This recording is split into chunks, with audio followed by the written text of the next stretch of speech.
What do you want to be when you grow up, Olivia? An astronaut. I want to be a fashion designer. A basketball player. I want to be an actor. A doctor. A teacher. A chef. An artist. What do you want to be when you grow up? A mermaid. Do you know what a computer programmer is? Yeah, no. No. No. I think it's something that has codes and is able to decode a mystery. I think that they... Wait, what? Computer programmer? No. Nowadays, just about everything requires some form of programming. So, what is it? Programming is basically explaining to a computer what you want it to do for you. When you're programming, you're teaching possibly the stupidest thing in the entire universe, a computer, how to do something. Programming is one of the only things in the world that you can do where you can sit down and just make something completely new from scratch, whatever you want. It's really not unlike kind of playing an instrument or something, or playing a sport. It starts out being very intimidating, but you kind of get the hang of it over time. Coding is something that can be learned, and I know it can be intimidating. A lot of things are intimidating, but what isn't? A lot of the coding that people do is actually fairly simple. It's more about the process of breaking down problems than, sort of coming up with complicated algorithms as people traditionally think about it. Well, if it's fairly simple, why aren't there more of us doing it? Over the next 10 years, there will be 1.4 million jobs in computer science, and only about 400,000 grads qualified for those jobs. That's a shortage of 1 million people. So, how do you start?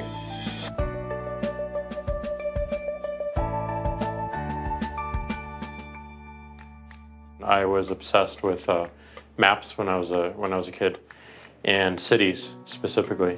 So I taught myself how to program. I had a very clear goal of what I wanted to do, which is to see a map of the city on my screen and play with it. Put things on the map, move things around the map. See what was happening in the city, how it worked, how it lived, how it breathed.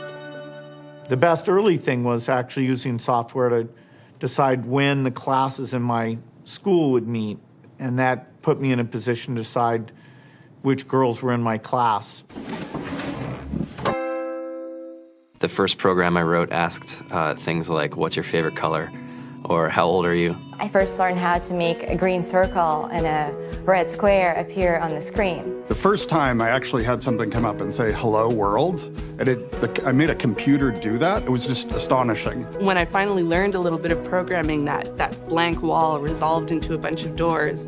And you open them, and finally you start to open enough doors that the light comes in. And to me, a finished program is like a structure filled with light. All the corners are illuminated. You understand the structure of it. It's a really serene feeling to have completed that.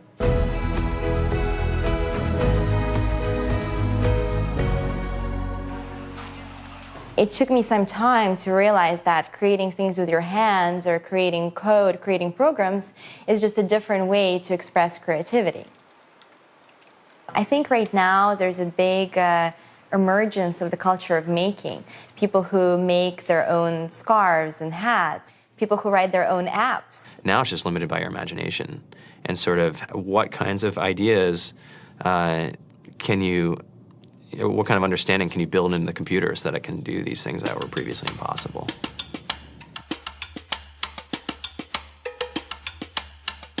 All great things are built in teams when you collaborate with other smart people. You're testing your ideas, you're stimulating each other. That's what makes us successful. It's not some flash of brilliance by somebody who then codes 24 hours a day for 3 weeks. It's what happened. The magic happens when we're all on the same page, collaborating and building something together. There's a much greater need in the world for engineers and people who can write code than there will ever be supply. And so we all live these very charmed lives. To get the very best people, we try to make the office as awesome as possible.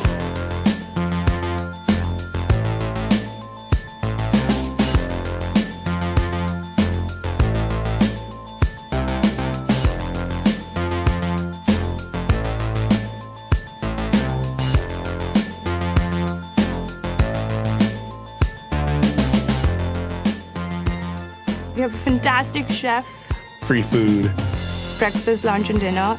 free laundry, snacks, even places to play and video games and scooters. There's all these kind of interesting things around the office and places where people can play or relax or go to think or play music or be creative. I went on the Bureau of Labor Statistics for the United States, and there's about a third of the pie that's all the things you would expect. It's, they're working in the government, they're working in typical technology jobs. But then, like, the rest of the pie, and it was the majority of the pie, just split down into these little teeny slices of every industry imaginable. And what it is, computers are everywhere. You want to work in agriculture? Do you want to work in entertainment? Do you want to work in manufacturing? It's just all over.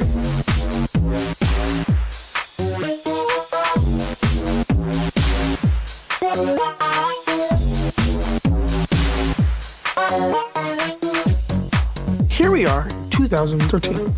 We all depend on technology to communicate, to bank, information, and none of us know how to read and write code. So you guys, what else? Who else has an idea of what we can change with our programming? What else can we do? Tiffany? What I saw my students take away from using Scratch and programming in our classroom is that they were willing to push through problems. It really builds critical thinking, it builds problem solving, and it's something that they can then apply to math in the classroom or their reading skills. We integrated science with this programming, and I saw my scores go up 30%. When I was in school, I was in this after-school group called the Whiz Kids. And when people found out, they laughed at me and, all these things. And I'm like, man, I don't care. I think it's cool. And, I'm learning a lot. And some of my friends have jobs. It's important for these kids. It should be mandatory to be a citizen on this planet, to read and write code.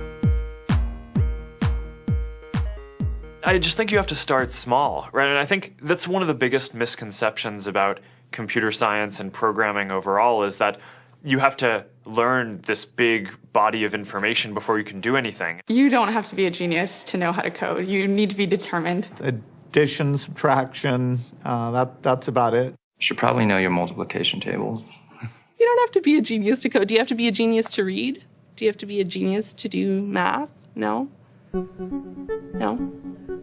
I think if someone had told me that software is really about humanity, that it's really about helping people by using computer technology, it would have changed my outlook a lot earlier. Whether you're trying to make a lot of money or whether you just want to change the world, computer programming is an incredibly empowering skill to learn. To be able to actually come up with an idea and then see it in your hands and then be able to press a button and have it be in millions of people's hands. I think we're the first generation in the world that's really ever had that kind of experience. The programmers of tomorrow are the wizards of the future. You're going to look like you have magic powers compared to everybody else. I think it's amazing. I think it's the closest thing we have to a superpower. Great coders are today's rock stars. That's it.